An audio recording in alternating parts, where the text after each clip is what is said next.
Do you know? Alam nyo po ba yung Laod firing range? So, hindi. Do you know? Nalalaman nyo po ba kung ano Tao o yan. saan yung Laod firing range? Doon ako napapractice magbaril para pumatay ng tao. Thank you. Nagpa-practice po kayong bumaril para pumatay ng tao.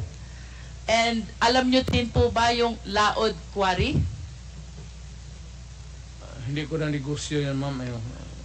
Yung firing range, ha? But at least you are aware that ano? Laod firing range is situated in the Laod Quarry, within the premises and compound of Laod Quarry. Siguro. Tama po Within ba the yun? premises of a quarry, there is a firing range. Do you That should